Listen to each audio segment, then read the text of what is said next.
we're sticking with the Steelers here. I Yes. put out a ton of shit about the Bengals, so if you want to go see the Bengals, go watch those videos. But Kirk Herbstreit, who is a guy whose opinion that I very much enjoy and very much trust, along with Al Michaels. And Al Michaels is the reason I haven't doubled down on the Bill Belichick thing yet, because he said nobody knows anything about Bill Belichick. Don't believe the stuff that's coming out of the media. And so I'm like, okay, Al, I'm going to listen to you. Kirk Herbstreit's another one of those guys. And he said on the Pat McAfee show, when they were there for Thursday Night Football, it did not feel like a Pittsburgh Steelers game. It felt weird. He felt like there was a very selfish attitude going on, which Najee had said something earlier in the season. Yeah, I remember that video. Yeah. And he said that wasn't it, though. He didn't think that was what was giving him that feeling. But then after that game, Minkah made his comments. And he thought Minkah's comments were in reference to Deontay Johnson as well, which is probably where those radio people were getting it from. Mm-hmm. Now, that is being kind of re-emphasized here with Ben Roethlisberger, who the face of the Steelers for most of the 2000s and the 2010s, said maybe the tradition of the Pittsburgh Steelers is done. He said that on his podcast, Footballin' with Ben Roethlisberger. So what is the tradition of the Pittsburgh Steelers, and do you think that is done? Can it be saved? I definitely think it can still be saved. I mean, I feel like a lot of the traditions, I mean, I don't exactly know what he brought up in that like post and stuff like that. I think at one point they were talking about timeouts and stuff, like they used to save their timeouts for like later into the game. And I feel like that's a good point, because they used to save their timeouts, and now they're utilizing it on like random early second quarter drives and stuff like that. They'll call a timeout and just feel like it's not needed. And I feel like those timeouts could definitely be used to help win us the games or get us in a little bit of a closer range, at the end of half or at the end of, regulation. When it comes to the Steelers in general, I feel like over the last, I don't know, like, I want to say like 30 years, because like I want to even go back to the 90s and stuff like that. I mean, we didn't win a Super Bowl back then, but we did make it to a Super Bowl. Granted, that was the Neil O'Donnell era, but he did take us to a Super Bowl. We did lose that Super Bowl. There's a lot of scandals behind it. Some people think that he threw the game. It doesn't really matter, but we went. And then, like fast forward a little further on, we're actually like getting a developing team, and we won the Super Bowl in 2005. And then you win that Super Bowl against the Arizona Cardinals. You go to the Super Bowl against the Packers. You have a lot of winning seasons in between there, but you have like nothing to show for it. And that happens. I get it. But one thing I think that he means is that like that culture, that winning, that we, not me attitude, where like there wasn't a lot of like drama happening. Like that was the problem that was happening, was like during the 2000s to 2010s, the most drama that was going on was literally Ben Roethlisberger himself. Like he got into a motorcycle accident, which I totally forgot about. Yeah, that's what the drama with Ben Roethlisberger. Well, that was the first one. He was out. He had the motorcycle accident. Then he had the allegations against him. He got suspended. There was like a whole lot of stuff happening in the 2000s where it was a lot on Ben. And then into the 2010s, you hear about Antonio Brown and Le'Veon Bell. So, I mean, like, obviously there's been drama, but, like, I feel like every team has drama at some point. But, like, I feel like it gets to a point where, like, even during, like, the 2000s to 2010s, even with Ben's allegations and stuff like that, they looked at him as, teammate, a player. They looked, they still all looked out for each other. And even during the 2010s, the 2020s, like, during that weird Le'Veon Bell, Antonio Brown era, like, it was a we attitude. And like, I don't know what happened with AB. A lot of people say it's Vontez Burfict's hit. It doesn't matter, but he's a little screwed up now. But like back in the day, he had a very nice, happy, upbeat personality. He was super excited to play, very we oriented. And I feel like that culture is like not happening here anymore. I feel like it's a very me attitude. And I don't know if that's just the culture of the NFL and football changing, where people want to make themselves the biggest star that they possibly can with like the resources that they have, or if it's just genuinely just a falling culture within the Steelers, because I mean, like, obviously, like, we don't know what's going on in, I don't know, like Jacksonville, where like the smallest things are happening, but like Someone stole $22 million. in Jacksonville. Yeah. A former employee, he had been taken a little off the top every time, and it $22 million. So that's what's happening in Jacksonville. Yeah, so like, but like that's like we don't really know what's going on like in their culture. We don't really know what's going on like how their players are acting and stuff like that. Like it's not popping up a lot. And the fact that it's popping up a lot in the Steelers news is kind of concerning. But I do feel like there is a lot of things like you should go back and listen to that podcast. I know I'm going to, just because I haven't had a chance to, but I feel like from what I've heard, he's made like a really like good set of points when it comes to the Steelers in general.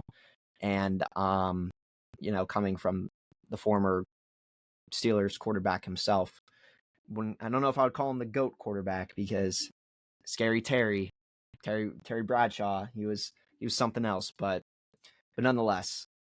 So ESPN has another quote here that they added of his. It says, "You can't afford in the second half of games to burn silly timeouts and not have them late in the game," which is what you said. Yeah. Then he added, "To me, that's bad coaching." So he's putting it on Tomlin as well a little bit. What I'm interested in, you mentioned that, yes, you have the drama queens, you have the divas, you have the we, not me attitude.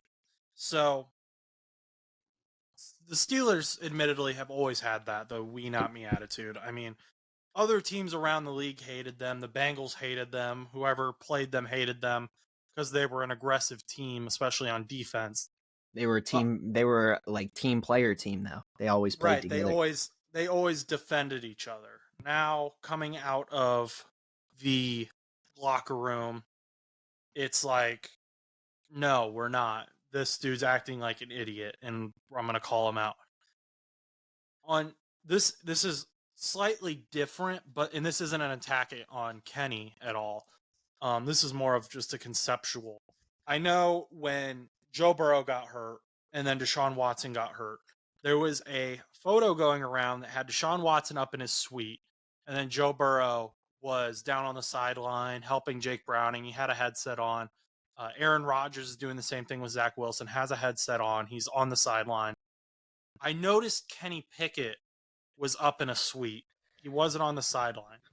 And that's, again, this isn't like saying Kenny Pickett's a selfish jerk, but as a fan, what does that mean to you when he's not on the sideline with the team? Well, I didn't see it happen because I was actually at the game when it happened, but people like my friend Connor, who's been on the show before, actually texted me and said, I don't know if you knew this, because I texted him and was like, I want to see Kenny Pickett. He was like, dude, he's in the freaking suite, buddy. Like, he's up in the suite. And I was like kind of confused on why he was up in the suite. I don't know exactly what that shows. I don't know if it necessarily shows like cowardness, but like, I always said that it did when it came to Matt Canada, because he was a coward, and he would always, hide out in the booth when he would call his terrible jet sweeps every other play. But I digress with that. Matt Canada is no longer with the Steelers organization. But when it comes to Kenny being up there, it does make me wonder, because it's almost like, I don't know if it's necessarily Kenny Pickett. It could be Kenny Pickett choosing just to not be up there. Maybe it's just the fact that he just doesn't care to help because of the issues that are going on within the team, that he's just kind of like, I can't lead this offense right now. Like, they're not going to listen to me, which honestly, if that's the case, like, that's really bad. And I don't even know if I blame Kenny for that, but like, that's just like, it's just tough, because like, if you go into a room where you're a manager or like a teacher, for example, and you can't control your room, like, that's not good. That's not good. So like, and granted, like, Kenny's young, he's a rookie and stuff, but he's working with other younger guys on offense. And if they're not going to listen to him, then what is the answer at that point? So it could be frustration on his part. I mean, maybe he just didn't want to be out in the cold. I don't know. Maybe he didn't feel like sit. There's a lot of reasons for it, but like it does kind of make me upset just because I really thought Kenny would have been on the sideline. There's got to be more to it, but I don't know if we'll ever know. That's the problem. Like I don't know if we'll ever know what's exactly going on through obviously Kenny's head or through any of these players' heads that make them believe that they're either not listening to him or there's got to be more to it, and we just don't know it.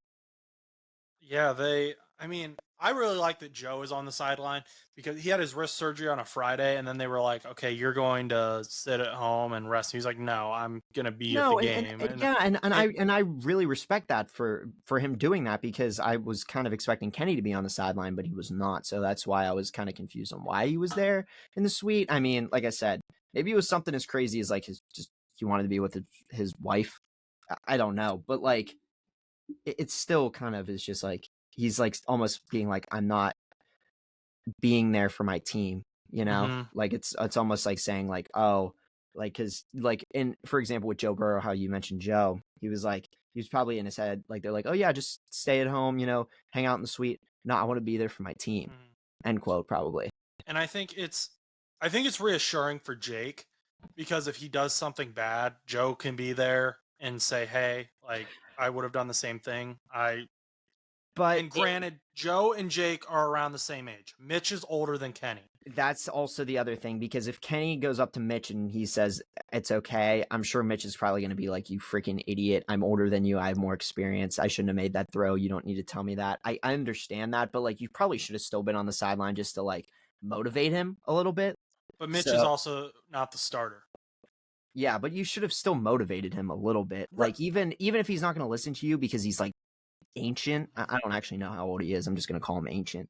But like even though like he's like, older than Kenny, like at least be like a motivator or at least try to help.